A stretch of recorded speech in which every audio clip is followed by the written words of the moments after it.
저희 오늘 2부에는 김경호 의원님 와 계시는데요. 아마도 많은 구독자분들께서 중국 시장 투자 경험이 아직 없는 분들도 많으신 걸로 알고 있습니다. 네, 그렇죠. 하지만 중국 시장이 중요한 이유는 이머징 마켓이 어쨌든 가장 큰 국가고 중국 시장의 온기가 돌아야 사실 미국 외의 국가들로 어느 정도 온기가 좀 전해지는 추세가 있거든요. 국내 시장 역시도 중국 시장과의 상관계수가 높은 시장 중에 하나이기 때문에 그런 점을 좀 업데이트하면 좋을 것 같고 시장에 다들 두려워하는 시스템 리스크 하나가 중국의 부동산 관련 리스크에 대해서 계속 두려운 이야기들이 나오고 있거든요. 네, 그렇죠. 그러니까 그런 것들은 미국이나 국내 투자자분들과 같이 체크하시면서 가야 되기 때문에 그런 이야기들을 같이 좀 깊게 이야기 나눠보면 좋을 것 같습니다. 위원님 모시겠습니다. 안녕하십니까, 위원님. 안녕하세요. 네. 시장이 이게 상반기에 중국이 참 힘들었는데 지금 하반기가 되고 국내와 미국 역시도 지금 굉장히 공포스러운 국면에 진입하는 모습인데 저희 뭐 중국 시장에 좀 업데이트를 좀 어떻게 해야 될까요?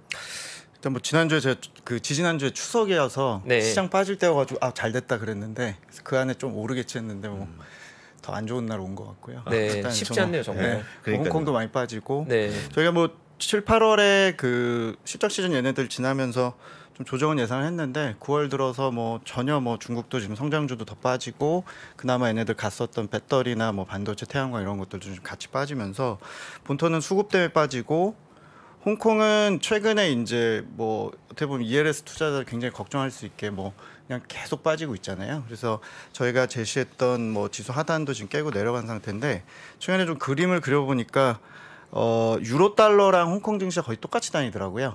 이게 과거에 계속 그랬던 건 아니고 팬데믹 이후에 한 2년 반 동안 유로존 유로화랑 연동이 많이 되는데 이게 이제 아시겠지만 홍콩 기관 장세고 외국인 노출도가 많고 그 중에서 외국인이 유럽 자금이 많은 것도 많은데 올해 홍콩 증시가 전저점이 3월달 그리고 이번에 이제 전저점을 깨지기 직전까지 떨어졌는데 보통 이제 3월하고 8월의 공통점은 일단 유로화가 털릴 때라는 건 공통점인 것 같아요. 그래서 결국에는 유로 쪽의 영향을 예전에 디커플링해서 좀 유로의 영향을 덜 받았을 때 어떤 때인가 보면 결국에는 지금 홍콩에 많이 있는 내수주들 또 홍콩의 금융주 부동산주 이런 애들이 버텨주거나 중국의 장기금리 이런 것들은 아시겠지만 중국 완전히 지금 다른 나라처럼 금리가 빠지고 있잖아요. 네.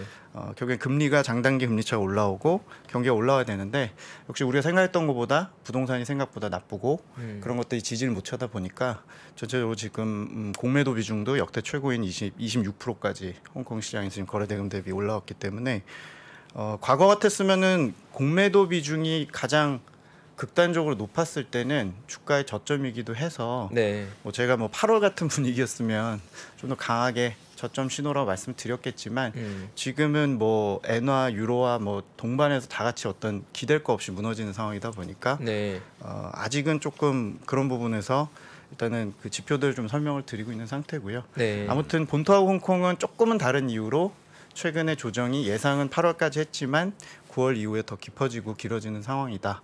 그래서 중국도 지금 결국에는 부양책의 효과들 그리고 앞서서 뭐 저희 그 10월 16일에 그분의 3년임이 결정되는 뭐 당대회议있지만 사실 기관 제가 돌아다녀 보면 또 약간 막연한 기대감들도 있으신 것 같기는 해요. 네. 어쨌건 3년이 결정이 되면 정치적인 불확실성은 좀 낮아지고 바뀌지 않겠나 기대는 하시는데 제가 좀 디테일하게 봐서 그런지 모르겠는데 조금 구체적으로 혹은 스케줄을 좀 보면서 말씀을 다시 드려야 될 것 같습니다. 네, 그러니까 저도 그 부분을 사실 제일 먼저 질문 드리고 싶었던 게 전 아직도 기억나는 게 4월에 중국 시장이 굉장히 힘들었다가 위원님하고 나오셨을 때 제가 여쭤봤을 때 그 당시 4월 말에 정치국 회의가 과거 경험을 봤을 때 중요한 변곡점 중에 하나인 경우가 종종 있었다고 말씀해 주셨고 실제로 4월 27일이 상반기에 중요한 변곡점이었던 걸 기억하거든요. 하락에서 상승으로 전환은 저점을 딛고 일어났는데 그 계기가 정치국 회의의 정치적 가이드가 좀 나오고 정책 가이드가 나오면 시장이 좀 안정을 찾았던 기억이 있는데 저도 주변에 많은 펀드 매니저나 중국 쪽 포지션을 많이 가지고 있는 매니저들이 많이들 얘기하는 게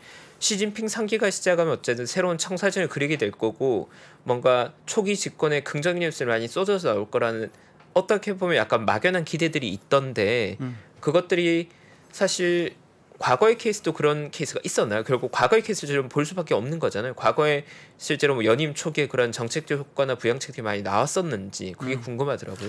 그러니까 저희가 지금 이번에 등장하는 기수가 이제 5년 지도부니까 20기 지도부라고 그러고요. 현재 19기 지도부 이제 5년 거의 다 채운 거죠. 그래서 보통 저희가 뒤집어 보니까 한 뭐 16기, 17기 때는 출범하자마자 부양책이 나왔고 18기 때는 오히려 디레버리징을 했었고 사실은 뭐 확률적으로 보면 거의 반반인 것 같아요. 꼭 어떤 그 당대이란 이벤트가 꼭 그게 끝나면 뭐가 정책의 변곡점이 오고 그러지 않고 지금 문제는 뭐냐면 제가 생각하는 것보다 그러니까 제가 핑계 댄다기보다 기본적으로 중국 정부가 지금 최근의 행보를 보면 생각보다 좀 더 이상적으로 좀 생각하는 경향 그리고 얘네들이 기억하실지 모르겠지만 중국 쪽 보신 분들은 2년 전쯤에 무슨 얘기했었냐면 그 카운터 시클리컬이라고 그래서 중국 정부가 경기가 안 좋으면 반대적으로 부양을 하고 부양을 해서 조금 이제 버블이 끼면 다시 긴축을 하고 일반적인 사이클을 넘어서 이분들이 늘공이다 보니까 과주기 조절이라고 그래서 크로스 시클리컬이라는 얘기를 한 적이 있어요. 한마디로 말이 좀 안 되지만 구조 전환을 하면서 경기 부양도 적절히 하면서 하겠다 여러 가지를 해보겠다라고 했던 적이 있거든요. 그러니까 최근에 이렇게 행보를 보면 과하다 싶을 정도로 조금 그 어떤 구조 개선 혹은 뭐 지금 부동산도 결국에 본인들 의지는 디레버리징을 해서 버블을 빼겠다는 거잖아요. 한 방에 터지는 게 무서운 양반들이니까. 근데 이제 그게 조금 시장이 기대하는 것보다 훨씬 더 느리게 반응을 하면서 이제 대응을 하다 보니까 이번 당대 이후에 분명히 인사들도 바뀌고 또 제가 이제 그 6, 7, 8월 달에 중국 뭐 뉴스 보시면 폭염 있었고 뭐 여러 가지 이제 부양책이 좀 지연된 것도 있었지만 정치적으로 보면 그 모든 그 31개 지방 자치구의 자치구는 아니죠. 지방 정부의 당서기들이 다 같이 바뀌죠, 이번에. 그럼 정치적으로 본인이 인사가 끝나면 방역이랑 부양이라는 정말 어떻게 보면 모순된 그 두 가지 미션을 다 지금 쥐어진 상태에서 본인들이 최근 6개월 동안 이제 충실했던 건 당연히 방역이었겠죠. 말은 하는 척은 하지만 태양광이나 뭐 어떤 기본적으로 튀는 것들만 좀 했을 거고 토목공사나 이런 것들을 뒤로 좀 미루고 본인 인사 이후에 뭔가 할 수 있기 때문에 확실한 건 과거에 인사가 결정 나고 출범을 했을 때 좀 세푸대로 담는 쪽으로 지방정부가 액션을 했던 건 사실이에요. 근데 이제 문제는 부동산이라는 문제가 지난주에 지지난주에 제가 이렇게 계속 업데이트를 해보면 이제 저희 항상 주장은 중국 정부가 좀 의도된 그 버블 빼기를 했고 그게 좀 과해지면서 결국에는 그러니까 제가 볼 때 5년 전에 이 지방 정부 그 부동산 규제 시작한 계기는 결국에 헝다 같은 애들의 재무제표를 봤을 때 답이 안 나오거든요. 그때도 주택 재고 얘기 나왔잖아요. 중국이 결국에 한 방에 자빠질 수 있는 리스크는 우리가 리먼 때 봤습니다만 중국은 가계부실 문제보다는 걔네들 재고 문제니까 걔네의 버블을 빼겠다고 지금 5년째 이렇게 온 건데 문제는 이제 중국 정부 입장에서 이게 결국에 부동산 쪽에 결국에 문제는 재정 수입으로 또 이어지게 되고 또 지방 정부가 이제 계속 가난해질 수밖에 없는 문제이기 때문에 계속 이렇게 끌고 가긴 또 어려운 딜레마에 좀 처할 수밖에 없는 상황이거든요. 그래서 제가 보기에는 어떤 좀 선택의 기로에 온 거는 맞는데 최근에 어떤 부양의 강도는 굉장히 좀 약한 건 사실인 것 같아요. 그러니까 저는 부양을 하게 되면 어느 정도 연착륙을 시키고 그리고 문제된 디벨로퍼는 원했던 이쪽에 버블을 터뜨렸던 거기 때문에 이제 디벨로퍼들 관련된 구조조정은 이제 내년부터 시작을 하는 그림을 그렸던 건데 지금 디벨로퍼 관련 구조조정은 시작을 한 것 같고 반면에 수요는 생각보다 가계 심리가 상당히 더 많이 기스가 좀 많이 난 것 같습니다. 그래서 이제 그런 쪽에서 최근에 이제 좀 제가 자료를 쓰면서 고민인 게 경착륙은 이미 한 데이터예요. 네, 건설업이나 부동산 쪽은 이미 건설업 이미 경착륙을 했고 홍콩 증시를 보시면 이미 그 경착륙을 반영을 한 네. 거라서 여기서 더 통제 불능이냐 혹은 여기서 냅둘 거냐를 봤을 때 저의 주장은 기본적으로 프라이싱이 됐기 때문에 여기서 이제 어느 정도 적절하게 들어오면 우리가 부동산줄 트레이딩하는 게 아니기 때문에 전체적인 하단을 잡으면서 결국에 다시 주도주들은 성장주든 이런 간다는 논리인데 최근에 조금 행보를 보면 약간 더 죽이려고 그러나 이런 느낌 혹은 또 좀 냅두려고 하나라는 느낌이 좀 있어서 네. 그 부분을 조금 사실은 지켜보고 있는 상태입니다. 네. 그러면 결론적으로는 시장에서 어떻게 보면 시진핑 3기 출범에 대한 기대감이 일부 있지만 아직 그걸 우리가 확인하기엔 아직은 좀 근거는 약간은 부족하다라고 볼 수 있겠네요. 그렇죠. 그래서 네. 저희가 이제 오늘 제가 말씀드리고 싶었던 게 그냥 심플하게 10월 16일 날 이후에 뭐가 좀 바뀔 수 있느냐. 제일 고민이신 거는 뭐 저도 답은 잘 안 나오지만 제로 코로나 이거 언제까지 이렇게 이제 거의 정치 방역으로 가고 있는데 제가 봐도 어느 정도 무리수다 보니까 네. 이걸 이제 어느 정도 최소한 우리나라 1, 2월에 있었던 이슈들처럼 위드 코로나 할 거냐 아니면 로드맵이라도 나올 거냐 이런 것들인데요. 일단은 그 제가 저 개인적인 얘기인데 최근에 그 뭐 제가 하우스를 밝힐 수는 없고 중국의 로컬 증권사 중에 굉장히 잘 아는 이콘 애널리스트가 제가 잘한다기보다 제가 이제 평소 많이 보던 그 이제 참고하던 이콘이 그 8월 말쯤에 그 약간의 위드 코로나를 시사하는 류의 이제 리포트를 썼어요. 네. 그러니까 뭐냐면 중국이 그렇게 해야 된다가 아니라 글로벌리 치사율이 많이 내려갔기 때문에 이번 변이는 이제 상당히 위드 코로나 할만하다라는 간접적인 시사하는 리포트를 썼거든요. 마치 외사처럼. 네. 근데 그 리포트가 이제 삭제되고 최근에 리포트가 안 나오고 있어요. 그 애널리스트가. 네. 그래서 이게 왜 드리냐면 지금 한 최근 2달을 보면 10월 16일 이벤트에 모든 걸 맞춰서 백신 접종률도 지금 바닥으로 떨어졌고 올해 들어 거의 뭐 나름대로 백신을 맞고 있었지만 최근 3달 내에 보면은 완전히 백신도 거의 그 어떤 운집 자체를 금지시키면서 철저하게 방역 쪽으로 행사에 좀 맞춰진 느낌을 많이 받습니다. 반대로 말하면 어쨌건 이벤트가 어느 정도 끝나면 최소한 백신에 대한 얘기는 언급될 가능성은 꽤 높아진 것 같다는 생각을 좀 갖고 있고요. 실제로 뭐 모더나 얘기도 좀 있고 했지만 그건 뭐 저희가 알 수가 없고 기본적으로 지금 말하는 얘네들의 접종률 목표치가 부스터샷 접종률이 60세 이상 인구가 대략 지금 한 65% 정도인데 80%까지 가는 그 기간이 얼마 안 남았는데 멈춘 상태거든요. 어떤 기준에 대해서 중국 정부가 지금 다 중단한 상태라서 철저하게 마시는 대로 이벤트에 맞춰진 것 같고요. 그 이후에 최소한 연말 안에 어느 정도 이제 백신에 대해서 교차를 하던 뭐 해외 걸 수입하면 제일 시원하겠습니다만 본인들 거라도 접종률을 높이겠다는 어떤 가타부타에 대한 부분들이 제가 생각하는 시기는 10월 16일이 아니라 네. 이 양반들이 보통 5년에 한 번씩 이렇게 교체를 하면 10월에 결정하고 인사 끝내고 11월에 그 외교 일들을 많이 합니다. 네. 아시는 대로 이번에 또 G20도 있고 그게 끝난 11월 말에 아마 첫 번째 정치국 회의에 방역에 대한 지침이 좀 바뀌는지를 보고 있습니다. 이번에 10차 지침이거든요. 네. 중국이 지금 9차까지 나왔고 네. 지네들 나름대로는 지금 조금 풀었었잖아요. 근데 이제 그거는 저희가 보기엔 택도 없는 거고 장기 금리가 저렇게 빠질 정도로 누른 거는 결국에는 지침 자체가 크게 바뀌어야 되는데 시기적으로 제가 말씀드릴 수 있는 거는 11월 말이 가장 빠를 것 같다. 근데 만약에 정말 보수적으로 말씀을 드리면 리커창 총리가 언제까지 하는지 아세요?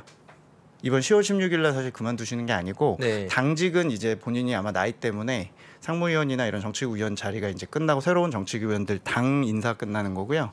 3월에 있는 전인대 때 국무위원과 총리가 바뀝니다. 그러니까 이제 3월 달까지 하게 되는데 네. 우리를 치면 질본이나 일부 부처들의 개혁이나 뭐 여러 가지들이 이제 새로 일을 하는 사람들이 사실은 3월에 바뀌죠. 그래서 상상하고 싶지는 않은데 뭐 지금 뭐 시장에서 이미 부정하시는 분도 내년 봄이나 돼야 되지 않겠어라는 분들도 있으신데 보수적으로 보면 국무위원들이나 다 바뀌는 3월에 가서 결정을 할 수도 있죠. 그건 좀 안 좋은 시나리오로 봤을 때. 뭐 지금으로 볼 때 시장이 뭐라도 좀 기대를 해야 되는데 네. 중국이 최소한 뭐 지금 인플레 걱정할 때는 아니고 중국은 오히려 디플레 걱정하는 상황이다 보니까 네. 중국은 수요를 살려야 되니까 지금 중국 쪽에서 이벤트로 볼 때는 뭐 3월이라면 조금 늦죠. 시장은 급한데 사실 중국은 액션이 너무 느리다 보니까 저희가 보는 아주 긍정적인 시나리오는 지금 제가 조금 과하다 싶은 중국의 부동산 그 좀 정책 살리기가 좀 먹혀서 10월 중에 이제 중국의 분양 시장이 좀 바닥을 찍고 네. 그다음에 11월 말쯤에 최소한 시장이 좀 빠르니까 어차피 뭐 그때 가서 모더나 도입한다 혹은 뭐 한다 해도 한 6개월 또 맞춰야 되거든요. 실제로 소비가 좋아지려면 내년 2분기 돼야 될 거예요. 아마 세게 좋아지려면. 하지만 시장이 워낙 많이 빠진 중국의 소비주나 플랫폼 전자상거 이런 걸 전반적으로 생각을 해보면 11월 말에 방역 지침이 1차적으로 바뀔 가능성은 조금 보인다라는 정도의 이제 저희가 시기적인 얘기를 좀 드리는 거고요. 사실 근거는 없어요. 사실 네. 오히려 지금은 너무나 마치 2025년까지 할 것 같은 식의 중국의 질본 담당자들은 얘기를 하고 있으니까. 근데 네. 이제 그분들은 앵무새고 결과적으로 뭐 그분의 생각이 중요하겠죠. 네. 그래서 지금은 그냥 제가 오늘도 운영하는 친구랑 그냥 이제는 거의 1대1이 된 것 같아요. 페리티 수준이 된 것 같아요. 그러니까 한마디로 제가 항상 얘기하는 중국이 위드 코로나 못하는 이유는 의료 시스템이 허접해서 혹은 굉장히 부실해서 그거에 대한 두려움으로 인한 체제에 대한 위협이 받는 피해와 경제적인 피해가 이제 거의 1대1로 대등해진 것 같거든요. 그러니까 이제는 어느 정도 판단 시기가 온 건 사실인 것 같고 네. 그 시기 자체가 빠르면 물리적으로 회의의 일정은 11월 말이라고 말씀드립니다. 네. 근데 저는 이 부분을 조금 다시 중심을 잡아서 여쭤보고 싶은 게 지금 대부분의 국가들은 어쨌든 코로나 이슈는 다 지나간 거지 않습니까? 지나갔죠. 그러고 나서 이제 리세션에 대한 걱정을 하고 있잖아요. 그렇죠. 근데 중국은 아직은 코로나와 부동산발 이제 리세션 양쪽이 다 영향을 주고 있는데 위원님 보시기에 지금의 영향력은 둘 중에 어느 쪽이 더 키라고 보시나요? 코로나랑 어떤 거요? 부동산 침체. 부동산 침체. 네. 제가 보기에는 지금 되게 많이 혼조돼 있는데 네. 제가 보기에는 당연히 코로나 크죠. 코로나 영향을 더 네네. 크게 보고 계시는 거군요. 네네네. 중국에서는. 그리고 어차피 부동산에 대한 부분들은 올해 들어서 이제 짧고 굵게 1년 가까이 이제 조정을 받은 거라서 네. 3년 가까이 이제 타격을 준 팬데믹 대비해서는 뭐 제한적이라고 좀 봐요. 네. 오히려 부동산은 제한적이다. 네네네. 네. 그러니까 부동산은 어차피 테일 리스크는 당연히 있지만 네. 시장이 분명히 내년 이맘때쯤 돼서 뭐 여전히 부동산 걱정하실 수 있지만 기본적으로 중국 부동산은 제가 이제 항상 주장하듯이 다주택자 중과세나 보유세 같은 종부세가 나오기 전까지는 그렇게 게임의 시작이라고 보지는 않고 LTV가 우리나라보다 아직 낮기 때문에 제가 문제가 없다는 게 아니라 정리 작업은 할 거예요, 차곡차곡. 그거 가서 정리하는 작업 아마 헝다 가서 잊으실 거예요. 아마 제가 항상 얘기하는. 하지만 지금은 경기에 침체를 더 불러왔기 때문에 계속 언급을 드리는 거고 네. 그 버블을 빼다 보니까 이 상황이 된 거거든요. 그래서 네. 결과적으로 방금 오기 전에 제가 이제 텔레그램에 올렸지만 그 중국의 은행 당국이 오늘 그런 얘기를 했어요. 중국 부동산의 금융화와 버블화 추세는 실질적인 전환점을 맞았다라고 평가를 했거든요. 굉장히 이례적인 평가인데 네. 제가 보기엔 약간 복선을 까는 것 같습니다. 더 한번 조금 더 부양을 해보려고. 네, 그러니까 이제 너무 심하거든요. 왜냐하면 재정도 문제가 있고 네. 고용은 당연히 이미 타격을 줬고 부동산 침체가 올해 짧고 굵게 생각보다 본인들이 보는 시장을 보는 것보다 생각보다 더 안 좋았기 때문에 조금 더 복선을 좀 까는 느낌은 있는데 이것도 제가 낙관할 수 없어요. 저는 3달째 낙관했기 때문에 아직은 받아가기는 못했고 그래서 그런 관점에서는 조금 더 모니터링을 해드려야 될 것 같아요. 분명한 건 제로 코로나가 전체 고용의 70%가 이제 서비스업 쪽이니까 고용의 충격은 당연한 거고 네. 고용이 다시 소비로 연결된 거의 충격이 현재는 더 크다고 보시는 게 맞을 것 같습니다. 네. 근데 앞서서 얘기할 때 네. 홍콩 쪽은 좀 완화가 됐다고 얘기하던데 네네네. 맞는 겁니까? 오늘 3시 반에 홍콩 당국에서 지금 얘네들 격리하는 게 이제 호텔 격리 7일인가 뭐 이렇게 했었는데 그렇죠. 했었죠. 예. 예, 그거를 일단은 추적 관찰 3일로 해서 당장 레스토랑 못 들어가는데 PCR 검사 결과가 없어도 일단 홍콩 입국이 가능하고 일단 그 호텔에 7일째씩 하는 건 비즈니스 하는 사람들 너무 힘드니까 그렇죠, 힘들죠. 제가 보기 관광에 맞췄다기보다는 당장은 비즈니스 쪽에. 비즈니스 그러니까 오늘도 쪽에. 뭐 뉴스 보시면 싱가포르이 이제 홍콩 제치고 글로벌 뭐 금융허브 쪽에 1위가 됐다고 얘기가 나오는데 지금 싱가포르로 다 이동하고 있잖아요. 그래서 그렇죠. 홍콩 쪽에서 제일 급한 건 결국엔 비즈니스 쪽이 더 크고 관광도 물론 큽니다만 그래서 그것도 저는 일단은 준비 작업이라고는 봅니다. 어차피 심천하고 홍콩을 다른 나라처럼 한다는 거는 본인들도 어찌됐건 바로 옆에 붙어 있는 입장에서 보면 홍콩을 좀 생각보다 강하게 더 유지할 수 있었을 텐데도 불구하고 일단은 홍콩을 이제 태핑을 했다는 거는 시기는 몰라도 기본적으로 준비 작업을 조금 가는 프로세스 중에 홍콩이 제일 먼저 태핑하는 건 사실이니까 저는 10월 16일로 낙관하진 않고요. 네. 10월 16일하고 당 스케줄하고 관계는 없고 결국에는 일단 순서 자체가 백신에 대해서 정확히 얘기를 해야 됩니다.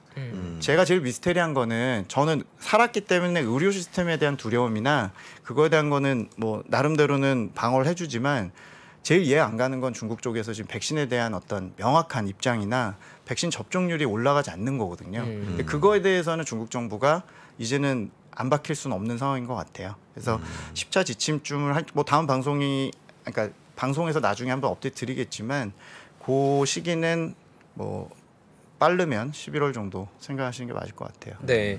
그리고 이걸 체크 한번 해봐야 될 것 같은 게 국내 투자분들 많은 분들이 홍콩 H 지수를 계속해서 보고 있잖아요. 홍콩 시장에 대해서도 계속 보고 있고 특히나 국내는 ELS 상품 같은 것들도 HSCI가 연계되어 있고 홍콩 시장의 기술주들도 많이 가지고 있는 상황이다 보니까 홍콩이 본토보다 지금 더 위태로운 상황이잖아요. 네. 근데 지금 현재의 시장이 3월의 기준에 우리가 확인했던 저점을 깨고 갈 수준으로 봐야 되는 건지 하단이 잡힌다고 봐야 되는 건지. 그래서 저도 지금 거의 그 매일 홍콩을 보고 있는데 네. 일단은 지금 제가 유로화 상황을 봤을 때는 거의 뭐 비정상에 가까울 정도로 오늘도 지금 뭐 유로존 PMI 보고서 더 무너지는 것 같은데 알아서 달러 올려주고 있는 상태잖아요. 네. 그래서 아까 말씀드린 대로 그 유로화가 더 기대하긴 좀 어려운 상황 같아서 기본적으로 유로화랑 항생의 같은 움직임을 보였다고 말씀드렸잖아요. 근데 이제 만약에 그걸 지지를 하려면 과거 사례를 봤을 때도 아까 말씀드린 대로 중국의 경기가 지금 거의 L자로 보고 있거든요, 시장이. 네. 최근에 8, 9월에 들어서 중국의 조정 중에 상당 부분이 중국이 침체가 더 이어질 걸로 보는 시각들이 있었는데 어쨌건 지표에서 좀 확인이 되면서 본토 경기가 지금보다는 좀 덜 나쁘다라는 시각들은 좀 나와야 될 것 같고 그것들이 조금 지탱이 된다면 저는 전저점을 안 깰 걸로 말씀드리고 있어요. 사실 그 지금 100 남았거든요. 네. 150포인트. 네. 6천선이 깨질 거를 제일 지금 시장에서 걱정하고 계신데 네. 이미 뭐 제가 볼 때 PBR로 보거나 뭐 작년에도 이미 조정이 있었고 그렇게 보면 뭐 가격적인 얘기는 더 드릴 필요가 없을 것 같고 수급적으로 봤을 때 아까 공매도 비율이나 이런 것들이 2000년 이후에 저희가 측정한 이후로 제일 높았던 건 5월 달이었고 지금이 그 이후로 거의 가장 높은 26%까지 왔거든요. 네. 그래서 뭐 제가 볼 때는 이미 한계는 좀 넘어선 수준이라서 네. 굉장히 낮은 확률의 일들이 지금 일어나는 건 사실이고 맞아요. 예, 네. 홍콩 같은 경우는 어차피 그러니까 제가 항상 중국하고 홍콩을 그나마 계속 말씀드리는 이유는 중국은 경기가 거꾸로 지금 선진국은 빠른 경기 침체를 이제 봐야 되는 상황이지만 중국은 EQ가 바닥에서 지금 어쨌든 못 올라와서 거북이처럼 저렇게 좀 눌려서 문제거든요. 네. 그래서 결국에 아직까지는 부양책이나 정책의 어떤 그 경제지표 개선이나 이런 건 아직은 조금은 기다리고 있는 상황이니까 네. 이제 부동산 관련된 부분이나 이런 것들은 조금씩은 이제 중국 정부의 개입이나 이런 것들 좀 희망은 좀 갖고 있는 상태이기 때문에 네. 일단은 안 깨지는 쪽으로 저는 판단을 갖고는 있습니다. 그리고 이미 저는 한 6,500, 6,800선 H지수 기준으로 말씀드렸기 때문에 네. 이미 조금 되돌림이 충분히 있을 수 있는 가격대라고 생각합니다. 네. 네. 절대값으로 봤을 때는 어쨌든 매우 낮아진 건 맞는데 지금 시장이 워낙 예외적인 상황이 있다 보니까 예측하는 좀 어렵게 만드는 그런 부분으로 보면 되겠네요. 결국은 그 구독자분들 입장에서는 중국 시장에 대한 정리도 중요하지만 결국 그렇다면 참여자로서 어떻게 대응해야 되느냐에 대한 좀 질문이 있을 것 같은데 대응한다면 좀 어떻게 쉽지 않게 지금 가이드를 준다면 어떻게 좀 대응하는 게 맞을까요? 일단은 뭐 본토 중국 증시 그냥 투자하신다고 가정을 했을 때는 지금 제일 뼈아픈 거는 그래도 그나마 계속 좋았던 배터리나 전기차, 태양광 이런 것들이 같이 지금 조정을 받고 있죠. 그래서 저는 이제 계속 주장하는 게 내년 그러니까 집권 3기에서도 결국에 주도주는 그냥 노골적으로 제조업 쪽에서 본인들이 소비 생산 같이 하고 있는 이런 신재생 쪽이나 에너지 쪽이나 반도체는 뭐 어쨌건 갑론을박이 있겠습니다만 정부가 밀어주는 쪽은 너무 노골 쪽입니다. 그래서 결국엔 빠지면은 저는 계속 비중 확대해야 된다고 생각을 하고 있기 때문에 지금 시점에서 제가 뭐 지수를 저점에 대한 얘기가 오히려 더 선행해야 되는데 업종적으로 보면은 그냥 답은 나와 있는 대로 지금 계속 지금 빠지고 있는 신재생이나 이런 전기차에 대해서는 좀 신뢰를 계속 저는 갖고 있고요. 네. 그쪽에 대한 큰 어떤 문제는 없어 보이고 소비주가 이제 로테이션으로 좀 갈 수 있느냐 여부는 역시 이제 10월 국경절 연휴나 11월 넘어가면서 아까 말씀드린 그런 백신에 대한 어느 정도의 소식들이 있는지를 좀 보면서 저 개인적으로는 펀드로 계속 중국의 컨슈머를 사고 있죠. 네. 네, 그렇긴 한데 뭐 그 부분은 조금 더 확인을 해드려야 될 것 같습니다. 네. 현재로서는 많이 빠지고 있는 수급 때문에 저는 빠진다고 보는데 거기에 중국의 향후 6개월 보면 금리도 낮고 초과 유동성이라서 성장주는 빠지면 사야 된다고 생각합니다. 좀 미국하고는 좀 저는 다르게 보는 거고 네. 지금 하드웨어 쪽의 제조업의 그런 중국의 강자들 뭐 CATL이나 네. 많이 좀 과도하게 빠진 것들은 뭐 여전히 좀 긍정적으로 보고 있습니다. 네. 감사합니다. 아 참 뭐 좋은 얘기가 없고 다 무거운 얘기가 많아갖고 네. 걱정스럽네요. 네. 중국 시장도 사실 뭐 투자하고 계신 분을 네. 느끼고 저 역시 중국 주식 많이 가지고 있습니다. 네, 중국 그렇죠. 시장 아무래도 미국 시장이 훨씬 더 많긴 하면 중국 쪽 포지션도 많이 가지고 있는데 요즘 저도 제가 2015년부터 중국 시장에 직접 투자했는데 정말 어느 때보다도 유례 없이 굉장히 네. 어려운 국면인 것 같고요. 특히나 지금처럼 시장이 전반적으로 이렇게 장기적으로 침체에 계속 빠져 있는 건 네. 정말 경험하지 못했던 국면이라서 쉽지 않은 것 같습니다. 일단 위원님과 같이 저희 시장 리뷰 조금 해봤고요. 마지막에는 저희가 어떠한 섹터를 조금 봐야 될지도 중요한 정보 나왔던 것 네. 같습니다. 저희 잠시 인사 먼저 드리고요. 네. 저희 3부 이어가겠습니다. 오늘 중국 시장 정리 자료 감사합니다. 위원님. 네, 감사합니다. 네, 감사합니다. 네, 저희 이제 잠시 광고 보고 와서 3부 이어갈 예정이고요. 3부 광고 보고 와서 부사장님과 미국 시장 개장 시황 함께 저희가 지켜보겠습니다. 신고가에 5만 원 돌파할 때 5만 원에 따라 살 수 있나요, 우리? 내가요? 5만 원이 다시 내려가서 2만 원까지 와서 2만 원 떨어지면 신저가예요. 거기서 공매도 쓸 수 있나요? 주식시장에 절대 변하지 않는 것이 두 가지 있습니다. 주가의 기본적인 움직임 그리고 투자하는 사람들의 심리입니다. 내가 팔면 오르고 사면 떨어진다고요? 주식에 대한 공부가 모자라서가 아닙니다. 주가를 만드는 투자자의 심리를 모르기 때문이죠. 하락장의 공포를 이기는 5가지 실전 투자 심리 전략. 박병창의 돈을 부르는 매매의 심리에서 지금 확인하십시오.